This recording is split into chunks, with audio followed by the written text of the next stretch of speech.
बरोबर बरोबर बरोबर बरोबर बरोबर। चलो इधर ध्यान। आज हम करेंगे कौन सा? दाखला नंबर 17, पेज नंबर 86। नाम क्या है? मनमोहन। चालू खाते वाला दाखला है। पता कैसे चलेगा चालू खाता है? क्वेश्चन रीड करेंगे एक बार पूरा। क्वेश्चन सबसे पहले पढ़ना जरूरी है, हवाले टिक करना जरूरी है। सब लिखा हुआ है मैंने, उसके बाद भी तू बेटा क्वेश्चन कर रहेगा। 86 पेज नंबर, दाखला नंबर 17। ठीक है, एक पेन से टिक कर देता हूँ इसमें भाई। सवाल पे ध्यान। अब चलो क्या बोला है? મન અને મોહન એક જેમ એકના પ્રમાણમાં નફા નુકસાન વહેંચતા એક ભાગીદારી પેઢીના ભાગીદારો છે. નીચે દર્શાવેલ કાચા સરવૈયા અને હવાલાઓને ધ્યાનમાં લઈ તારીખ 31/3/17 ના રોજ પૂરા થતા વર્ષના वार्षिक हिसाब तैयार करो। क्या तैयार करना है अपने को? वार्षिक हिसाब। तो वार्षिक हिसाब के लिए अपने खाते बना लिए। मैंने तुमको बोला पूरी हेडिंग लिखने का, मैं पूरी हेडिंग लिखता नहीं हूँ। पूरी हेडिंग क्या होगी अपनी? મન અને મોહનના તારીખ 31/3/17 રોજ પૂરા થતા વર્ષનું व्यापार खातु, नफा नुकसान खातु, नफा नुकसान फाळवणी खाते, तीनों पे हेडिंग कैसी आएगी?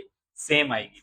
और यहाँ पे भागीदारों का चालू खाता बनाएंगे। क्यों चालू खाता बनाए इस बार? क्यों मूडी खाता नहीं आएगा? सवाल पढ़ेंगे लास्ट में।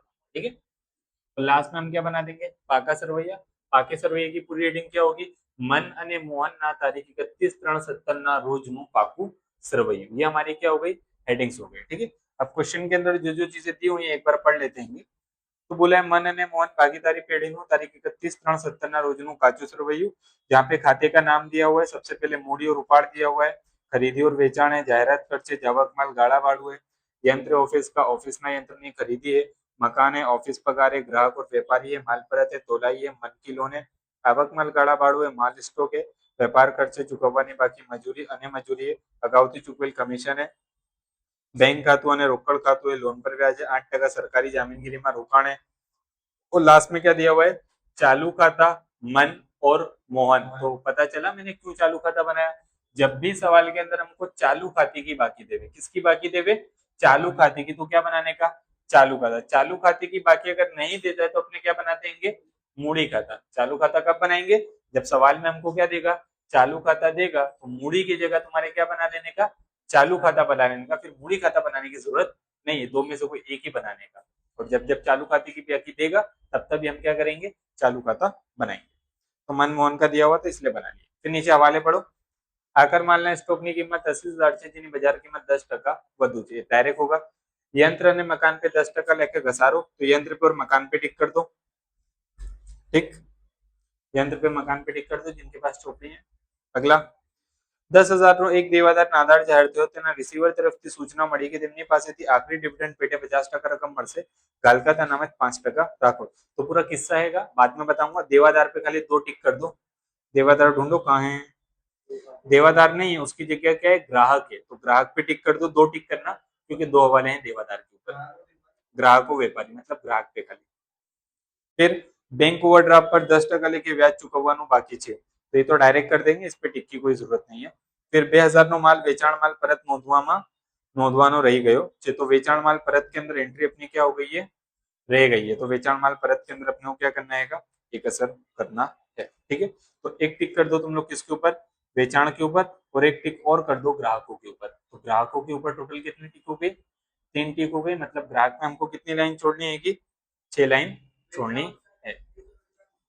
हाँ, एक वेचाण पे टिक करना है, खरीदी पे नहीं करना है, खाली वेचाण पे करना है। ठीक है, हाँ तो साथ में तो कोई बात नहीं, वेचाण पे करते। वैसे मैं कराऊंगा तो मैं बताऊंगा ना तुमको। चलो सबसे पहले स्टार्ट करेंगे। हमेशा हम क्या लिखते आएंगे? मूडी।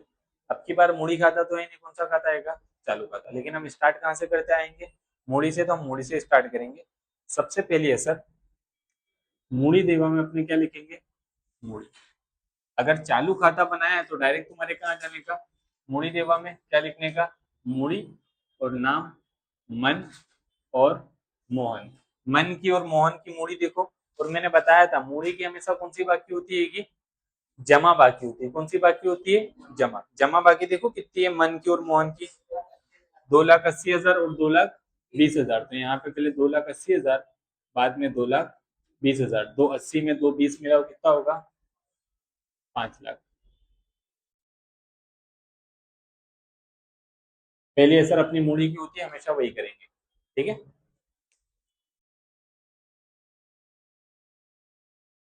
देखो सबसे पहले मूड़ी।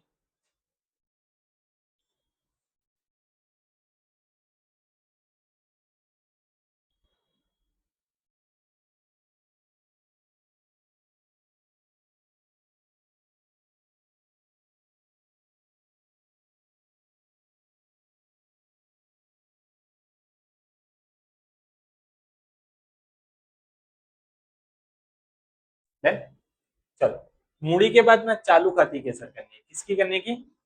एकदम आओ नीचे, चालू खाते की बाकी देखो, क्या दो बाकी है कि एक बाकी है? उधार बाकी है मन की, और जमा बाकी किसकी है? मोहन की। लिखेगा कोई नहीं, खाली सुनेंगे। उधार बाकी मन की है, मोहन की कौन सी आएगी? जमा। मतलब कि एक उधार है और एक क्या आएगी? जमा। तो चालू खाते में उधार तरफ जमा तरफ दोनों क्या लिखने का? दोनों तरफ तारीख डालने की, 1/4/16, क्योंकि आखिर की तारीख कौन सी है? 31/3/17 है, तो शुरुआत की हमेशा कौन सी होगी? 1/4/16। दोनों तरफ तुम्हारे लिखने का बाकी अगर लागू, क्योंकि दोनों तरफ के हमारे पास क्या आएगी? बाकी है। लिखेगा कोई नहीं, देखेंगे अभी एक मिनट, फिर लिखने का टाइम होगा। ठीक। अब देखो, मन की कौन सी है?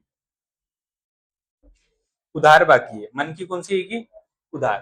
तो चालू खाते में उधार तरफ मन के खाने में लिखेंगे, कितना आएगा? 8,000। मोहन की कौन सी आएगी? जमा बाकी है। तो चालू खाते में जमा तरफ मोहन के खाने में लिखेंगे, कितना है? 12,000। यानी कि जमा बाकी जमा तरफ लिखने का, और उधार बाकी उधार तरफ लिखने का। लिखो दोनों तरफ अब।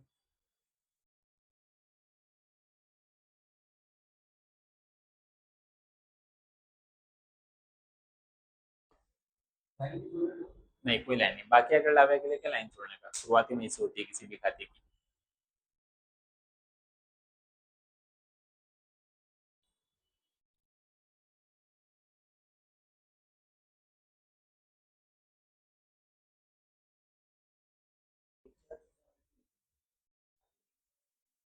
दोनों तरफ 1/4/16 आएगी।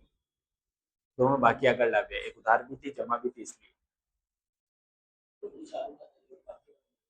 हाँ, कोई भी चालू खाता रहेगा, अगर चालू खाते की बाकी है तो चालू खाते में लिख रहे हैं तो उसको बाकी अगर ला गया। जैसे मूड़ी लिखते हैं तो मूड़ी को अपने क्या लिखते हैं? बाकी अगर ला गया लिखते हैं। जिस खाते का नाम रहता है उस खाते की बाकी हमेशा बाकी अगर ला गया से ही शुरू होती है। देन चलो, मूड़ी के बाद हमने एक बार चालू खाता करा, उसके बाद हम क्या करेंगे? उपाड़। जो असर मूड़ी खाते में हुआ करती थी ना जिस तरीके से, उसी तरीके से कहाँ पे होगी? चालू खाते में। चालू खाते में खाली एक चीज नहीं आती है, क्या नहीं आती है? बाकी जो एंट्री अपने मूड़ी में करते थे ना, मूड़ी खाते में, वो सारी की सारी एंट्री तुम्हारे किसमें करने का? चालू खाते में। और जिस तरीके से करते थे उसी तरीके से, कोई चेंज नहीं है, खाली एक चेंज का आएगा, मूड़ी यहाँ पे आती नहीं है। तो अगली असर उपाड़ की, और उपाड़ हम कहाँ लिखते थे? मूड़ी खाते में उधार तरफ। तो अभी हमारे पास क्या आएगा? चालू खाता है तो चालू खाते में किस तरफ लिखेंगे? उधार तरफ। तारीख कौन सी देंगे? आखिर की क्या लिखेंगे? उपाड़ खाते। कितने का उपाड़ वो बताओ? एक का 3,000 और एक का 45। तो लिखो 3,000 और 45। ठीक है। हम उपाड़ी किया करते थे, वही करा है, कोई नवा नहीं है।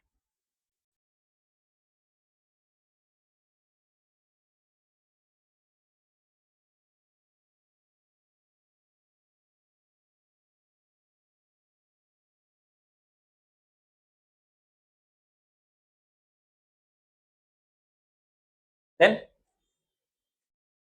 चलो अगला पढ़ो नाम। खरीदी बेचाण। खरीदी बेचाण कहाँ आता है भाई? खरीदी हमेशा व्यापार खाते में उधार तरफ, बेचाण हमेशा व्यापार खाते में जमा तरफ। तो व्यापार खाते में उधार तरफ एक लाइन छोड़ के हम क्या लिखेंगे? खरीदी। रकम अंदर लिखने का, और व्यापार खाते में जमा तरफ हम क्या लिखेंगे? बेचाण। इधर देखो टाइम दूंगा लिखने का। मैं खरीदी को कौन सी तरफ लिख रहा हूँ? उधार तरफ। तो बाकी भी कौन सी लिखूंगा? उधार बाकी। देखो उधार बाकी कितनी है? 80,000। तो खरीदी में हमारा कितना आएगा? 80,000। बेचाण में कितना आएगा? 1,20,000। बेचाण को मैं जमा तरफ लिख रहा हूँ, तो बाकी भी कौन सी लिखूंगा? जमा की लिखूंगा। ठीक है। लिखो व्यापार खाते में उधार तरफ खरीदी, व्यापार खाते में जमा तरफ बेचाण, रकम के साथ। सवाल में देखते जाना किस तरीके से क्या है।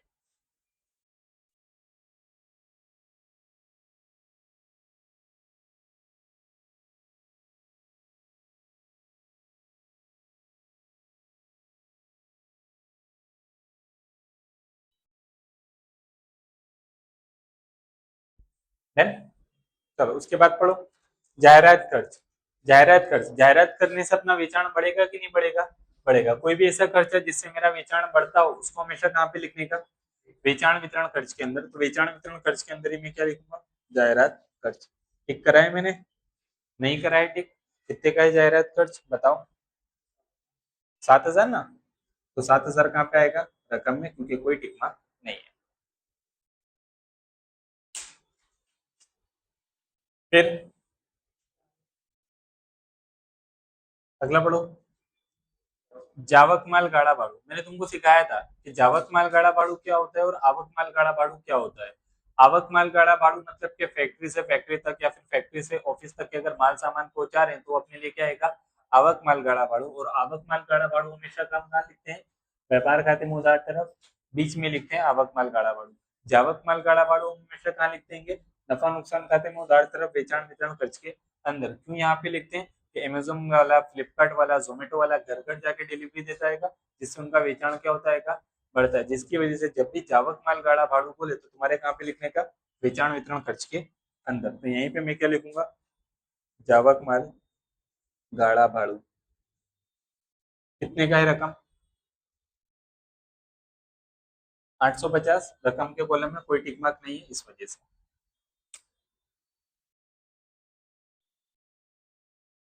जावक माल गाड़ा भाड़ू 850।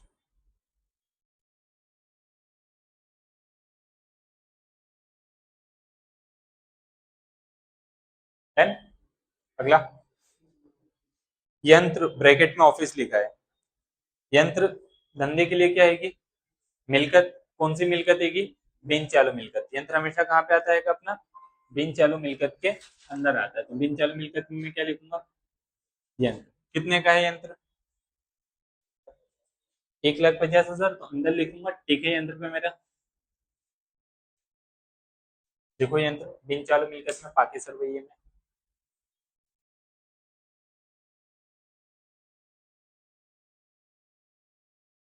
यंत्र।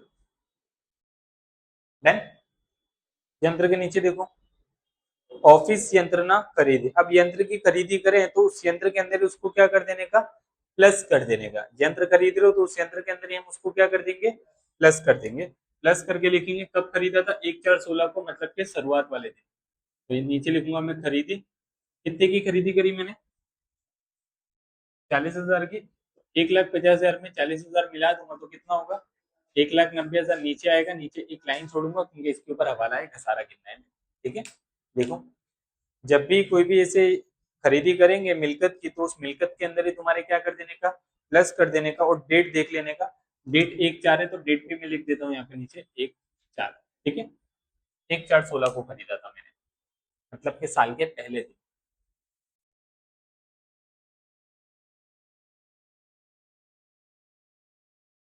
ठीक है, अगला नाम पढ़ो, मकान। मकान क्या है, मिलकत।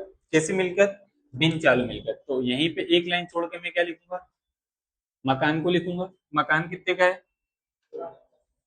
मकान पे ठीक है ना। तो रकम कहाँ लिखेंगे, अंदर। मकान पे भी घसारा गिनने का है ना। रकम अंदर आएगी। हाँ, एक ही लाइन छोड़नी है। फिर ऑफिस पगार। पगार पगार हर महीने देंगे।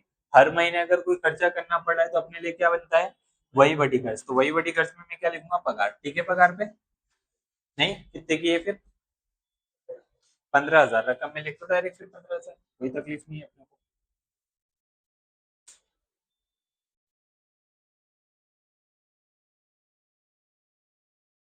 वही बड़ी खर्च में पगार 15,000 बाहर।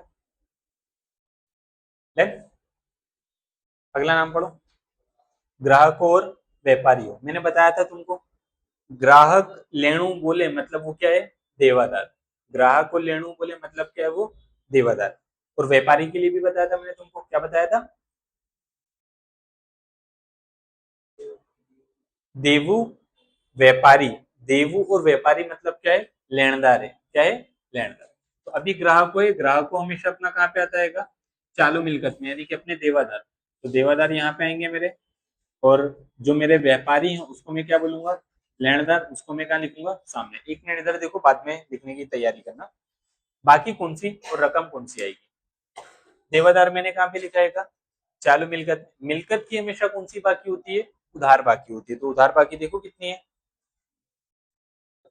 तो 25,000 से अंदर, और जो जमा बाकी है वो देवा की, लेनदार कितने के हैं?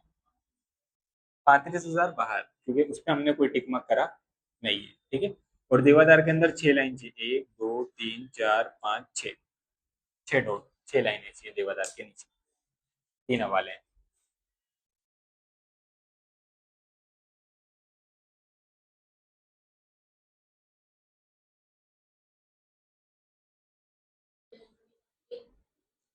छह, 6 लाइन चाहिए।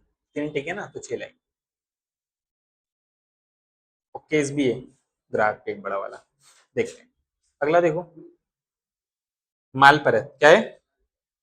दो बाकी है कि एक बाकी है? दो बाकी है ना। अब दो बाकी है, मतलब कि एक अपने लिए क्या होगा? खरीद परत, और एक अपने लिए क्या होगा? वेचाण परत। मैंने तुमको बोला है कि खरीद परत हमेशा क्या करो?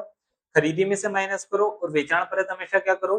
वेचाण में से माइनस। जब भी माल परत देवे और अगर उसकी दो बाकी देवे, तो तुम्हारे समझ जाने का, एक खरीद परत होगा और दूसरा अपने लिए क्या होगा? वेचाण परत। खरीद परत हमेशा मैं क्या करूंगा? खरीदी में से माइनस करूंगा, और वेचाण परत में हमेशा क्या करूंगा? वेचाण में से माइनस करूंगा। इधर देखो अभी, 1 मिनट। बाकी कौन सी आएगी? खरीदी की हमेशा कौन सी बाकी होती है? उधार बाकी है। तो खरीद परत हमेशा क्या होगा? जमा। खरीदी की उधार बाकी, तो खरीद परत अपना क्या होगा? जमा होगा। तो जमा बाकी देखो कितनी है? 14,000। तो यहाँ पे मैं कितना माइनस करूंगा? 14,000 माइनस करूंगा, और 80 में से अगर मैं 14 माइनस करूंगा तो कितना बचेगा? 66,000। और वेचाण की हमेशा जमा बाकी होती है, तो वेचाण परत की हमेशा कौन सी होगी? उधार। उधार बाकी देखो कितनी है? 16,000। एक 20 में से 16 माइनस करो, कितना बचा? 1,04,000 अंदर ही लिखना पड़ेगा। अभी हवाला बाकी है इसके ऊपर। देखो, ध्यान रखो, खरीदी की उधार बाकी, खरीद परत की जमा, तो उसकी जमा बाकी माइनस करो। सिंपल है। नहीं समझ पड़े तो बोल देना।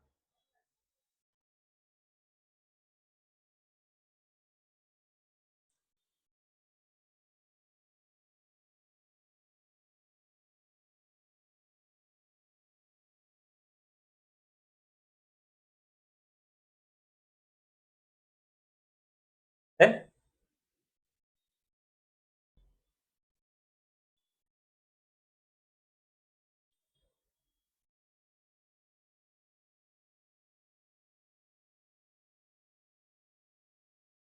चलो अगला नाम क्या है? तोलाई। तोलाई मतलब कि जहाँ पे तोल माप होता है। अच्छा मेरे को बताना, तोल माप ऑफिस में होगा, या जहाँ पे उत्पादन या खरीदी जहाँ पे करते हैं वहां पे होगा? जहाँ पे उत्पादन हो रहा है, खरीदी के लगता खर्चा है, तो उत्पादन के लगते खर्चा होगा। देखो, डेमरेज, वोरफेज, डॉक चार्ज, कस्टम, धर्मायो, आयात ज़कात, रेलवे नूर, तोलाई। इससे जब भी कोई अटपटे नाम लगे ना, वो ज्यादातर केसेस में कहाँ पे आएंगे? हमेशा व्यापार खाते में उधार तरफ बीच में तुम्हारे लाके लिख देने का। यहीं पे मैं लिख दूंगा क्या? तोलाई, क्योंकि अपना उत्पादन की संबंधित खर्चा आएगा। कितने का है तोलाई? 450 का। तो यहाँ पे आ जाएगा मेरा 450। देखो, व्यापार खाते में उधार तरफ बीच में तोलाई 450। वीडियो चालू है ना? देखो, चलो चलो अगला। मन्नी लोन कहाँ पे आएगा फैजान? मन्नी लोन बोल जेनू। मैंने बताया, कई बार रटाया है कि लोन धंधे के लिए कौन सा है? एक ही है बिन चालू देवा में, खाली क्या आता है? लोन। तो बिन चालू देवा में अपने क्या लिख देंगे? मन्नी लोन। कितने की है लोन? 10,000।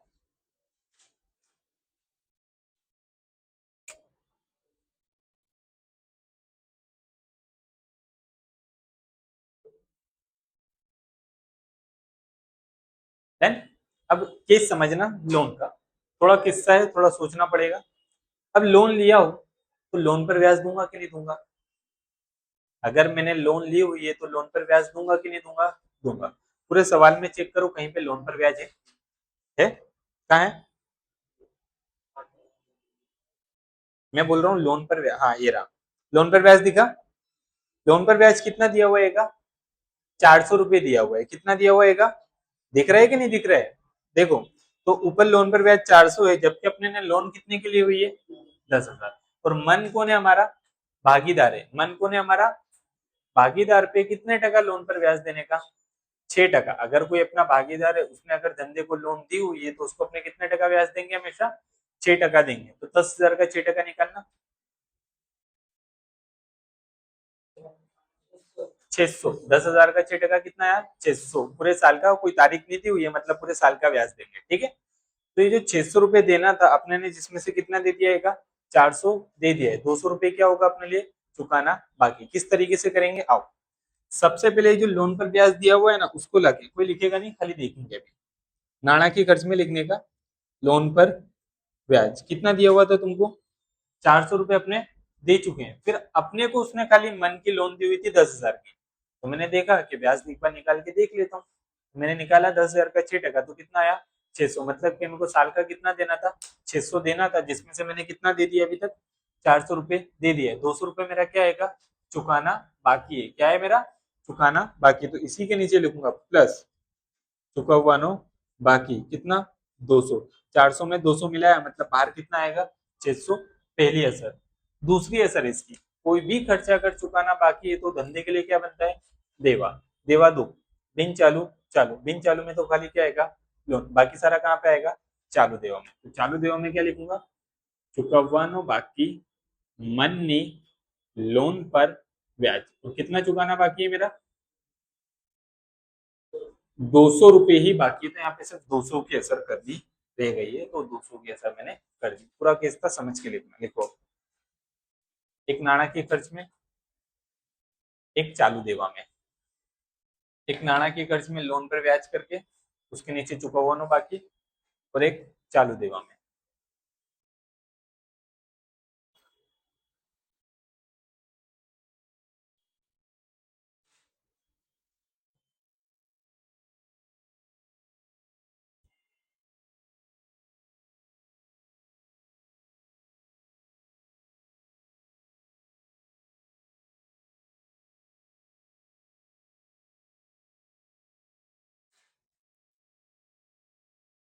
लोन पर ब्याज 200, चुका हुआ नो बाकी मनी लोन पर ब्याज।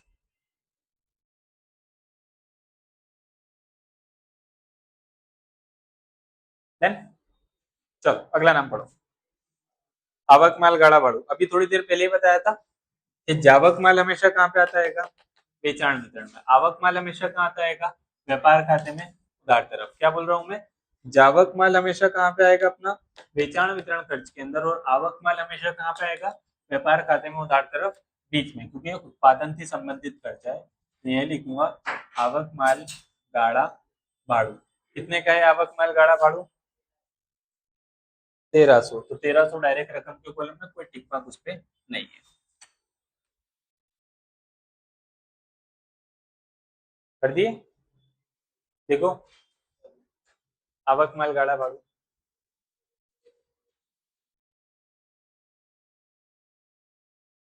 देन चलो अगला नाम पढ़ो। स्टॉक। स्टॉक क्या है? तारीख के साथ है। किसके साथ है? तारीख।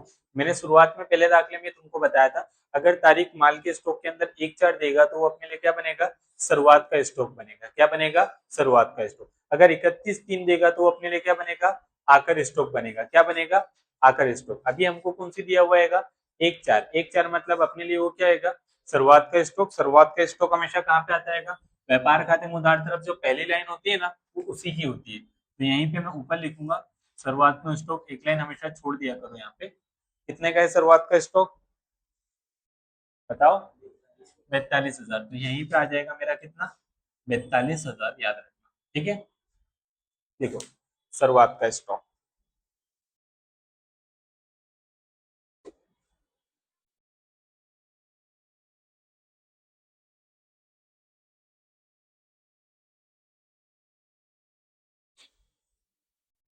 देन चलो अगला नाम पढ़ो। व्यापार खर्च। व्यापार खर्च कहाँ आएगा? जरूर वही वटी। कहाँ पे आएगा व्यापार खर्च? हमेशा वही वटी में, क्योंकि धंधा चलाने के लिए जो खर्चा किया जाता है ना, वो। तो वही वटी खर्च में हम क्या लिख देंगे?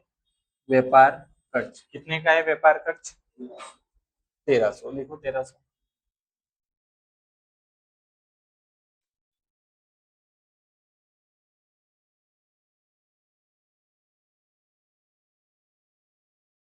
व्यापार खर्च वहीवटी खर्च में लिखो। ठीक है, चलो अगला नाम पढ़ो। चुकवવાની बाकी मजूरी અને मजूरी दो जन है। एक खाली मजूरी है और दूसरी क्या है, चुकवવાની बाकी मजूरी है। जो खाली मजूरी है ना, वो अपने लिए क्या है, उत्पादन से संबंधित खर्चा है, खरीदने लगता खर्चा आएगा। तो वो मजूरी हमेशा कहाँ आएगी, व्यापार खाते में उधार तरफ, यहाँ पे अपनी क्या आ जाती है कि मजूरी आ जाएगी। और मजूरी को मैं कहाँ लिख रहा हूँ, उधार तरफ लिख रहा हूँ, तो उसकी बाकी कौन सी लिखूंगा, उधार बाकी। तो उधार बाकी देखो कितनी है मेरी, 750। तो यहाँ पे कितना आ जाएगा मेरा, 750 आ जाएगा। फिर एक और नाम है, उसको भी हटाने दो मेरे को, फिर लिखना तुम लोग। दूसरा नाम क्या है, चुकवવાની बाकी मजूरी। कई बार बता चुका हूँ, कोई भी खर्चा अगर चुकाना बाकी है तो धंधे के लिए क्या बनता है, देवा। फिर से देवा दो है, बिन चालू, चालू, बिन चालू में तो खाली क्या आएगा, लोन। बाकी सारा देवा कहाँ पे लिखने का, चालू देवा में। तो यहीं पे मैं क्या लिखूंगा, चुकवવાની बाकी मजूरी। और मैं इसको देवा में लिख रहा हूँ। देवा की हमेशा कौन सी बाकी होती है, जमा बाकी होती है। जमा बाकी देखो कितनी है, 2600। तो यहाँ पे मैं कितना लिखूंगा, 2600 लिखो। एक असर चालू देवा में और एक असर व्यापार खाते में उधार तरफ मजूरी करके लिख लो।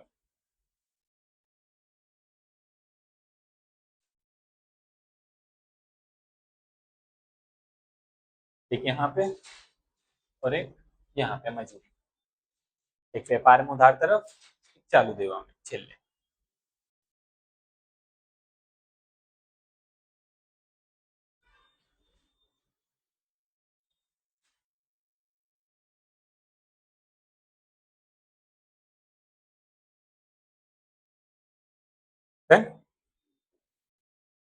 अगला नाम पढ़ो, अगावती चुकवेल कमीशन। अगावती चुकवेल कमीशन मतलब कि हमने कमीशन का पैसा पहले से क्या कर दिया है, चुका दिया। अकाउंट में एक चीज ध्यान में रखने का, कोई भी खर्चा अगर हम पहले से चुका देते हैं ना, तो हमारी क्या बनती है, मिलकत बनती है। कौन सी मिलकत, चालू मिलकत। क्योंकि हमको वो आगे जाके चुकाना पड़ता नहीं है। ध्यान रखने का कि अगर कोई भी खर्चा अगर हम पहले से एडवांस में चुका देते हैं, तो धंधे में क्या बनती है, अपनी चालू मिलकत बनती है। तो देवादार की 6 लाइन छोड़ के मैं लिखूंगा, अगाउथी चुकवेल कमीशन। कितना चुकाया है मैंने कमीशन पहले से ही, 350 डायरेक्ट रकम के कॉलम में, उस पर कोई टिक मार्क नहीं है। देखो चालू मिलकत में अगाउती चुकवेल कमीशन, और ध्यान में रखना अगाउती चुकवेल को।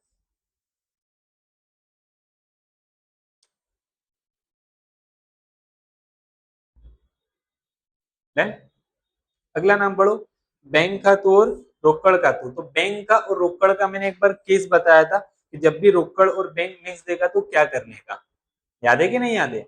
मैंने बताया था कि बैंक की दोनों बाकी हो सकती है, बैंक की उधार बाकी भी हो सकती है, बैंक की जमा भी। अगर बैंक की उधार बाकी है तो बैंक से लगे, और बैंक की अगर जमा बाकी है तो क्या बनेगा, बैंक ओवरड्राफ्ट बनेगा। लेकिन जो हमारा रोकड़ है, रोकड़ की खाली कौन सी बाकी होती है, उधार बाकी होती है। रोकड़ की कभी भी जमा बाकी होती नहीं है। तो रोकड़ की अगर उधार बाकी है, मतलब कि वो मिलकत है, मतलब कि रोकड़ सिलक है, क्या माना जाएगा उसको, रोकड़ सिलक। तो एक तो यहाँ आ जाएगा, लिखना बाद में, पहले सुन लो पूरा, रोकड़ सिलक। और इसकी मैं कौन सी बाकी लिख दूंगा, उधार बाकी लिख दूंगा। उधार बाकी बताओ कितनी है मेरे को, 20,007। तो मेरा रोकड़ा आ गया, ठीक है।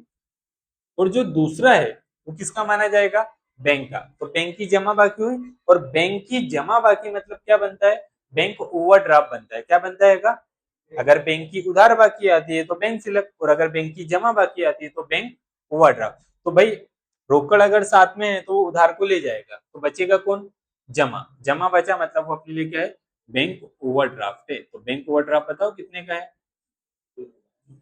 3,000 का है ना। जमा बाकी देख लो, लिख दो अब,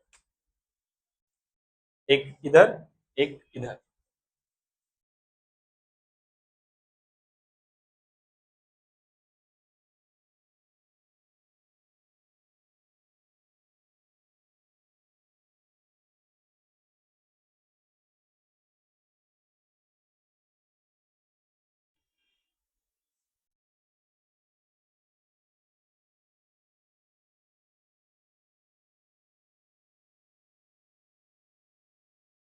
देन अगला पढ़ो, लोन पर ब्याज तो अपने कर चुके हैं। फिर 8% सरकारी जामीनगिरी में रोकाण। कोई भी रोकाण दिया हो, कोई भी रोकाण देगा, तुम्हारे ध्यान रखने का, रोकाण को हमेशा कहाँ लिखने का, चालू मिलकत के ऊपर। कहाँ लिखने का, चालू मिलकत के ऊपर। रोकाण को हमेशा कहाँ लिखने का, चालू मिलकत के ऊपर। तो यहाँ पे लिख दूंगा 8% सरकारी जामीनगिरी में रोकाण कितने का है, 30,000। लिखो फिर इसका केस बताता हूँ क्या केस है इस पे। नहीं नहीं, वो छूट गई है मुझसे गलती से, डायरेक्ट ऊपर लिख दो 8% सरकारी जामीनगिरी में रोकाण 30,000। हो जाए तो बताओ, फिर बताऊं तुमको केस। देन समझो, मैं लोन लेता हूँ तो लोन पे ब्याज देता हूँ कि नहीं देता हूँ। अगर मैं कहीं पे रोकाण कर रहा हूँ तो रोकाण पे ब्याज मेरे को मिलेगा कि नहीं मिलेगा। मैंने लोन लिया तो मैंने ब्याज का पैसा चुकाया, तो अगर मैंने रोकाण किया तो ब्याज मेरे को मिलेगा कि नहीं मिलेगा, रोकाणों पर मिलेगा। अपने ने ऊपर से लेके नीचे तक के दाखला करे, कहीं पे भी रोकाणों पर ब्याज आया नहीं। मतलब कि ये जो मैंने रोकाण करा हूँ उस पर ब्याज मिलना क्या आएगा, बाकी। वो टकावारी दी हुई है, टकावारी दी हुई मतलब तुम्हारे समझ जाने का क्या है, गर्भित हवाला है।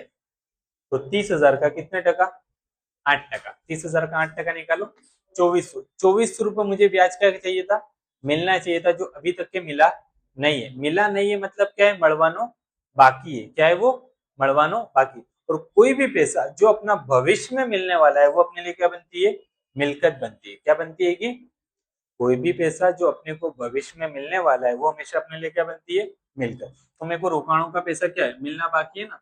तो मैं पहली असर करूंगा यहाँ पे, मड़वानो बाकी रोकाणों पर ब्याज। कितना मिलना बाकी था, तो 30,000 का 8%, 3 × 24 मतलब के 2400 पहली असर। पहली असर मेरी मिलकत के अंदर के पैसा मिलना बाकी था उसकी। दूसरी असर, अब ब्याज मेरे को मिलेगा तो मेरे धंधे के लिए क्या है, आवक है। अगर ब्याज का पैसा मुझे मिलेगा तो मेरे धंधे के लिए क्या है, आवक। और जितनी भी आवक है सब कहाँ आएगी, नफा नुकसान खाते में जमा। तरफ एक लाइन छोड़ के लिखने का क्या, रोकाणों पर ब्याज।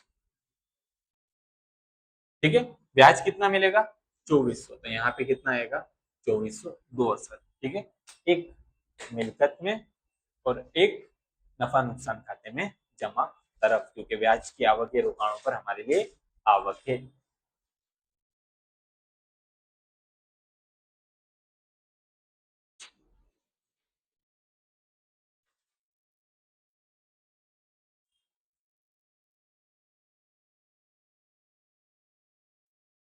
देन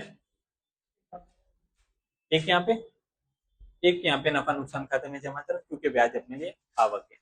सारी की सारी आवक नफा नुकसान में जमा तरफ।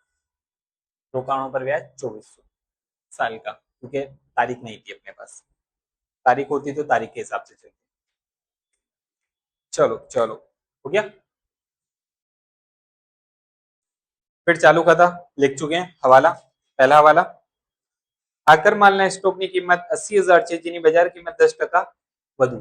मैंने बोला है जब भी क्या बोले, वधु बोले तो ध्यान में लेने का नहीं। क्या बोला है, जब भी वधु बोले तब ध्यान में लेने का नहीं। मतलब कि आखिर स्टॉक कितने का होगा, 80,000 का। 80,000 का आखिर स्टॉक हवाले में है तो दो असर, हवाले में है तो दो असर। पहली कहाँ पे, व्यापार में जमा तरफ बीच पे। दूसरी कहाँ पे, कोई भी स्टॉक धंधे के लिए क्या बनता है, चालू मिलकत बनता है। हवाले में दिया है तो दो असर। पहली असर व्यापार खाते में जमा तरफ बीच में मैं क्या लिखूंगा, आकर स्टॉक कितने का है मेरा, आकर स्टॉक 80,000 पहली असर। दूसरी कहाँ पे जाएगी, चालू मिलकत में एकदम नीचे क्या लिख दूंगा मैं, आखिर स्टॉक कितने से, 80,000 से लिख दो, दो असर। एक व्यापार में जमा तरफ बीच में, दूसरा चालू मिलकत में एकदम नीचे, आखिर स्टॉक 80,000 से।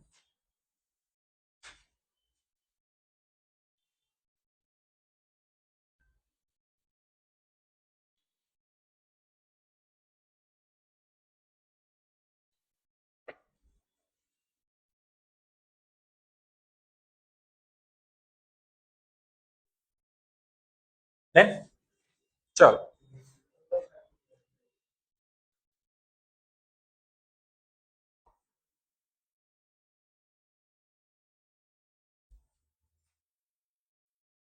है चलो, अगला वाला, यंत्र पे और मकान पे कितने टका घसारा गिनना है, 10%। पहले भी कई बार हम घसारे की असर कर चुके हैं, फिर से आया है। कैसे करने का, जिस मिलकत पे बोला हो उस मिलकत पे आ जाओ। तो यंत्र पे बोला है, यंत्र पे आया, यंत्र के नीचे क्या लिखेंगे, माइनस घसारो। कितने टका बोला है, 10%, 1,90,000 का 10%, 1,90,000 में से 19,000 माइनस करो, 1,71,000।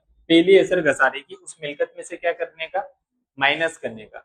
दूसरी असर घसारे की हमेशा कहाँ पे होती है कि अन्य खर्च के नुकसान में। अन्य खर्च के नुकसान में हम क्या लिखेंगे, क्या लिखा है, यंत्र पे घसारा गिना है, तो यहाँ पे क्या लिखेंगे, यंत्र पर घसारा खाते।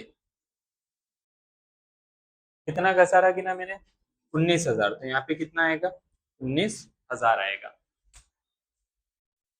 हमें फ्रेम देख सही है। घसारे की पहली असर यंत्र पे बोला था, यंत्र पे गिनती है, पहले यंत्र में से माइनस, दूसरी असर अन्य खर्च के नुकसान में। ठीक,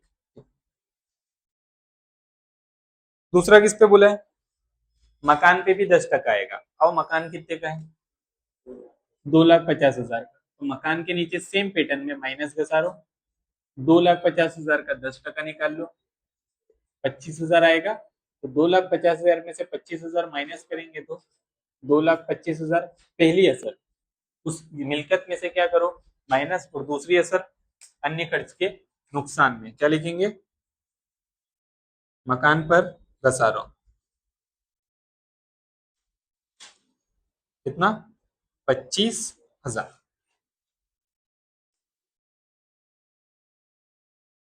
है, मकान पर घसारो।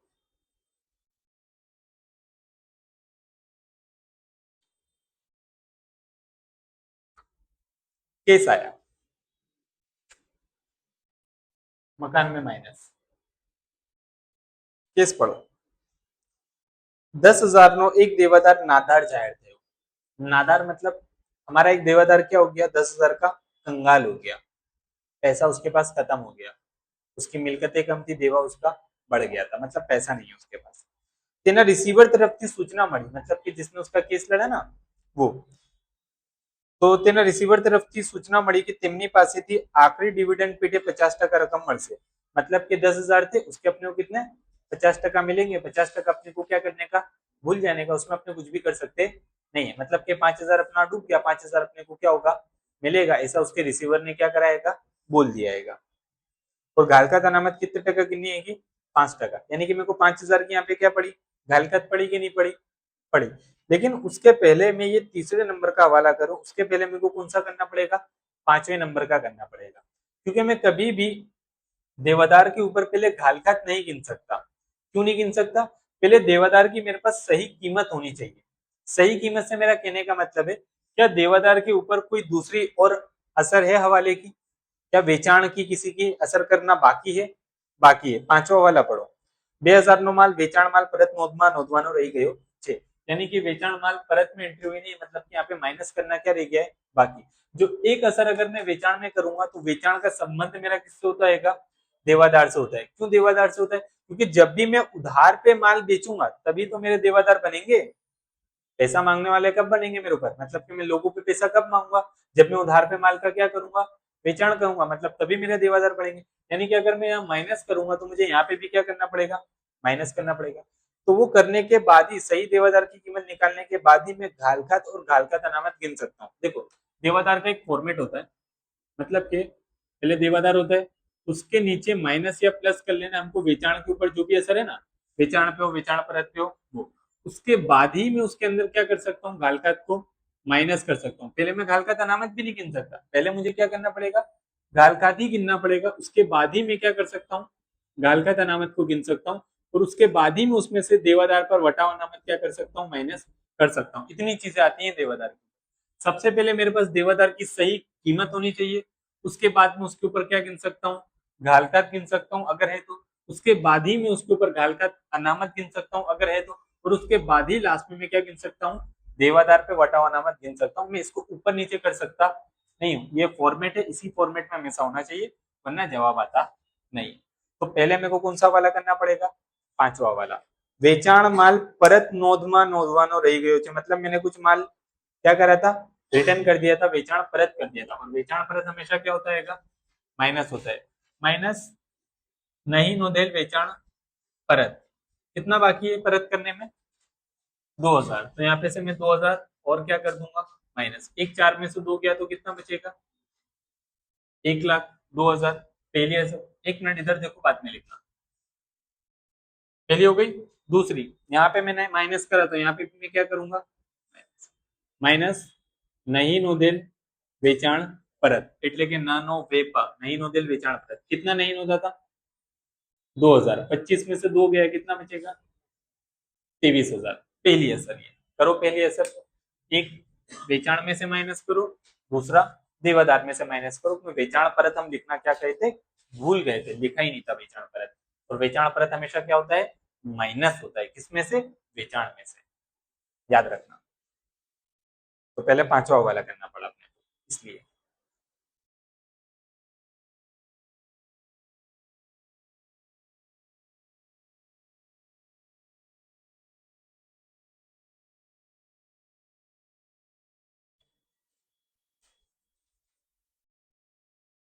2,000 एक यहाँ पे माइनस करके बाद, दूसरा यहाँ पे, देन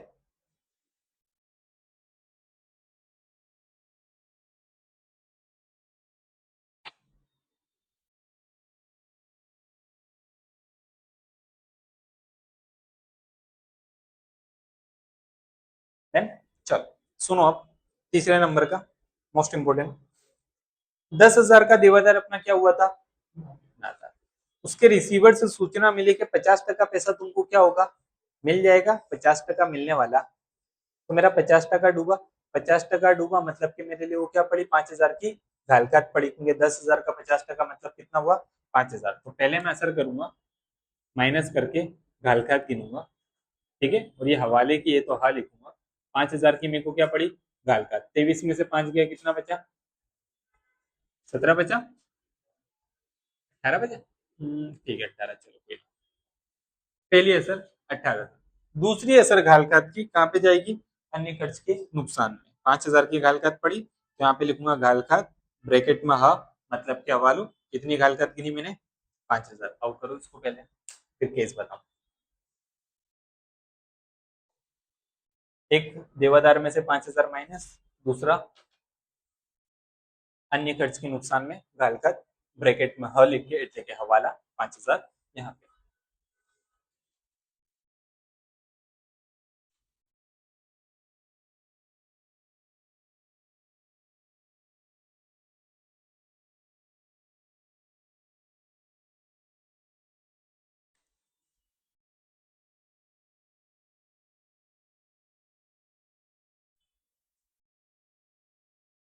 डन। છેલ્લા घालकात अनामत किस पर टका गिननी है 5%, और घालकात अनामत किस पे गिनी जाती है देवादार के ऊपर।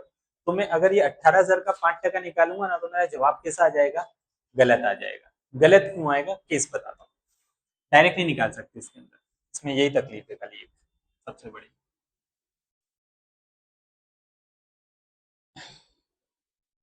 समझना प्लीज, मैं घालकात अनामत क्यों गिनता हूँ और किस पे गिनता हूँ कि देवादार पे गिनता हूँ। देवादार में से जो पैसा मेरा डूब सकता है उसी पे मैं क्या गिनता हूँ घालकात अनामत।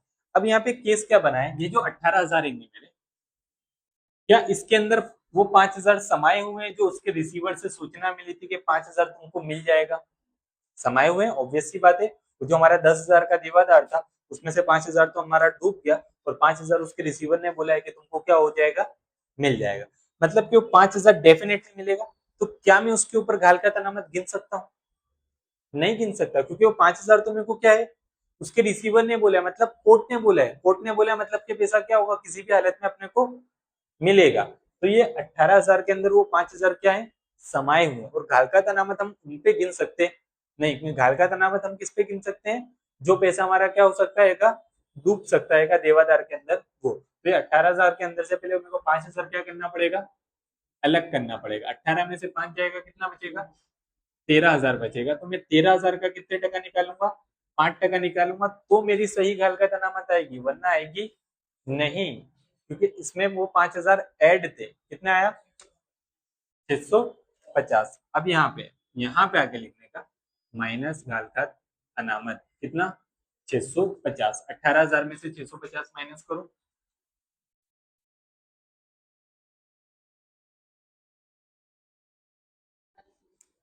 17,350 रकम के कॉलम में केस हुआ क्लोज। पहली असर।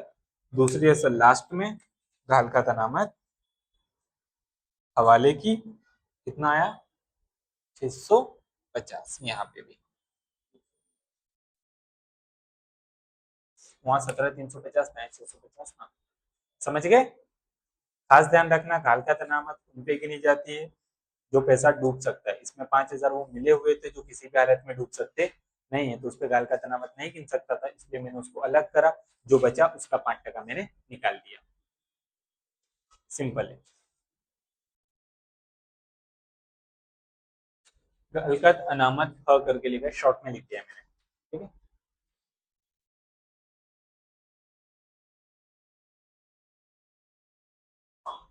एक छेल्ला पढ़ो।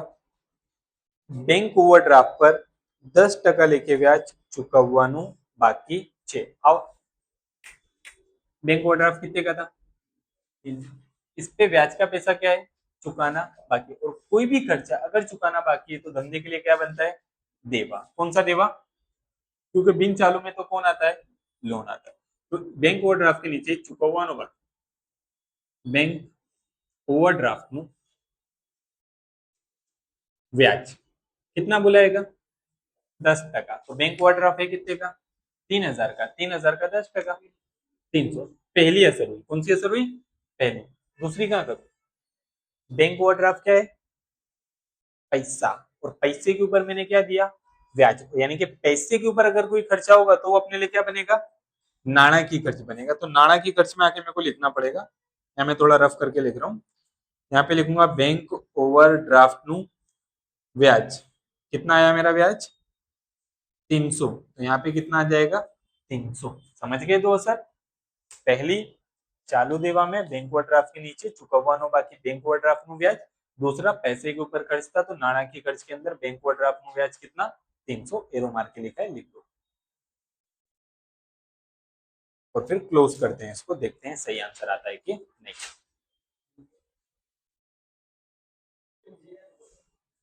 ये बैंक ओवरड्राफ्ट નું ब्याज मैंने बीओडी ब्याज करके लिखा हुआ है इंग्लिश में, ताकि शॉर्ट में बच जाए। अभी लिख दो अमाउंट के कॉलम में, रकम के कॉलम में 300 आ जाए, बस ये ध्यान रखोगे।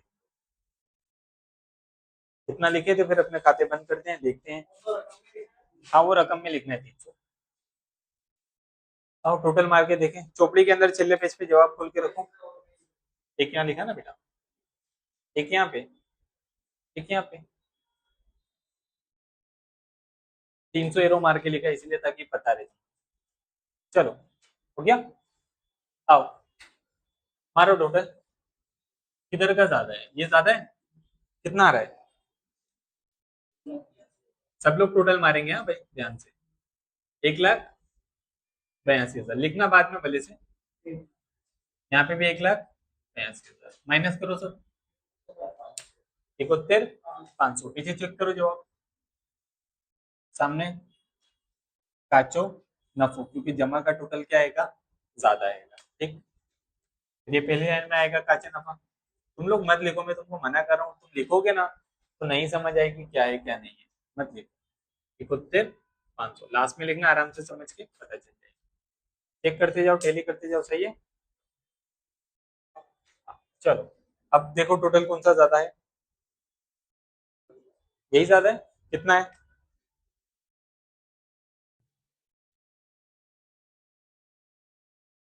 ध्यान से मानना टोटल पे।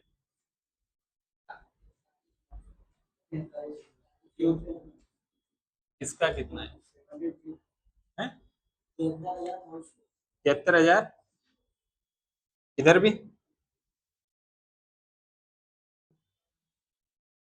सब माइनस करो, 73,900 में से सब माइनस, माइनस में आ रहा है, मतलब कि उधार का टोटल ज्यादा है। फिर कितना आ रहा है उधार का, हाँ तो ठीक, कोई बात नहीं, कोई बात नहीं। उधार का कितना है, इधर भाई उधार का ज्यादा है तो मैं इधर लिखूंगा कितना 76,700, यही है ना। यहाँ पे भी भाई 76,700, 76,700 में से ये माइनस कर दो। तो 74 बोलना, मैं 3 बार बोला भाई। सही है। 74 700 में से माइनस कर दो। 800 काफी कम बच रहेगा। चेक कर, पीछे चोपड़ी के अंदर आंसर चेक कर, छेले पेज पे। वही तो बोला मैंने, देखो तुमने वहां देखा नहीं? देख भाई, या कोई असर रह गई है? चौखो, सॉरी चौकी खोट।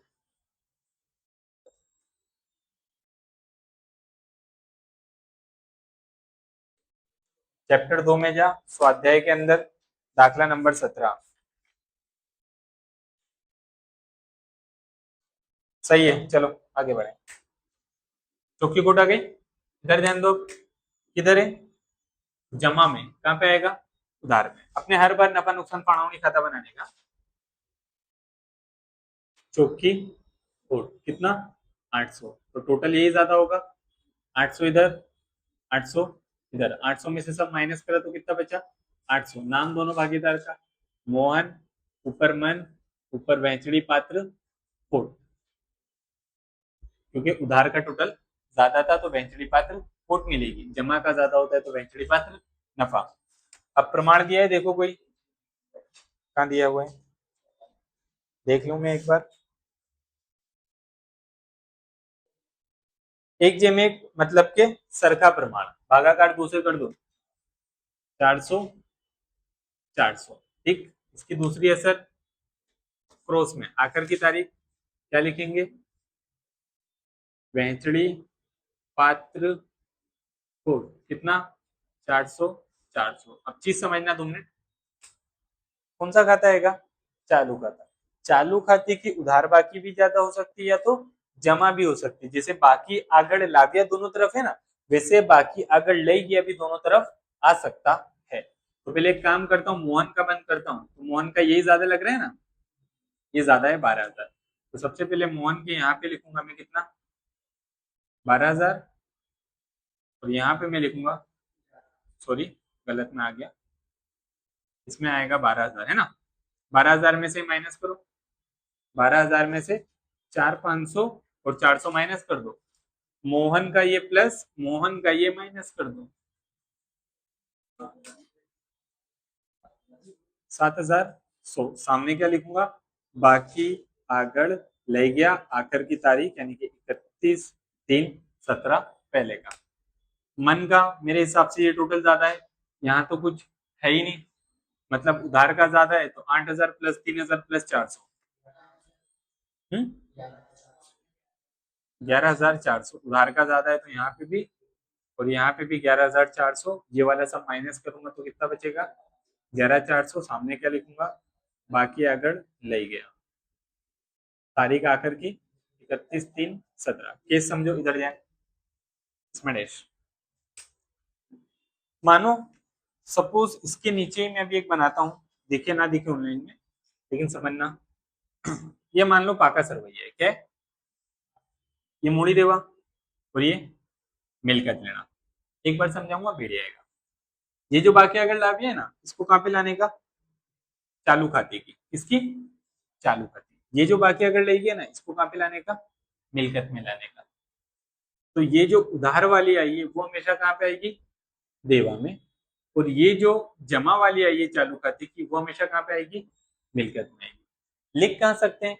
या तो एकदम टॉप पे लिख दो, या तो एकदम नीचे लिख दो, दो ही जगह है। तो नीचे एकदम जगह खाली है तो एकदम नीचे लिखेंगे। पहले इसको लिखता हूं मैं, ये उधार में है। इधर इधर लिखूंगा चालू खाता किसका है? यहाँ पे मोहन का है। किसका आएगा? तो यहाँ पे आएगा चालू खातू मोहन। कितना आया चालू खातू मोहन का? 7,100। एक। अब ये मन का है चालू खाता, ठीक है, वो कहाँ पे आएगा? मिलकत में। तो यहीं पे लिखूंगा चालू खातू मन। कितना आया मन का? 11,400। ठीक। इस चालू खाते को क्लोज करने का तरीका, और वो आगे कहाँ पे जाएगी? तो मान के चलो इसी के नीचे। तो अगर इधर है तो मूड़ी देवा में, इधर है तो मिलकत में। चालू खाते उनके पीछे उनके नाम से लिख देने का। अब टोटल मारो, दोनों साइड का सेम आना चाहिए।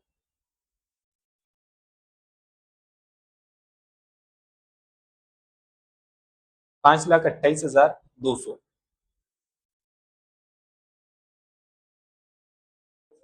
5,58,200, सॉरी। हाँ, 5,58,200 दोनों साइड का मारो भाई, एक साइड का नहीं। 5,58,200।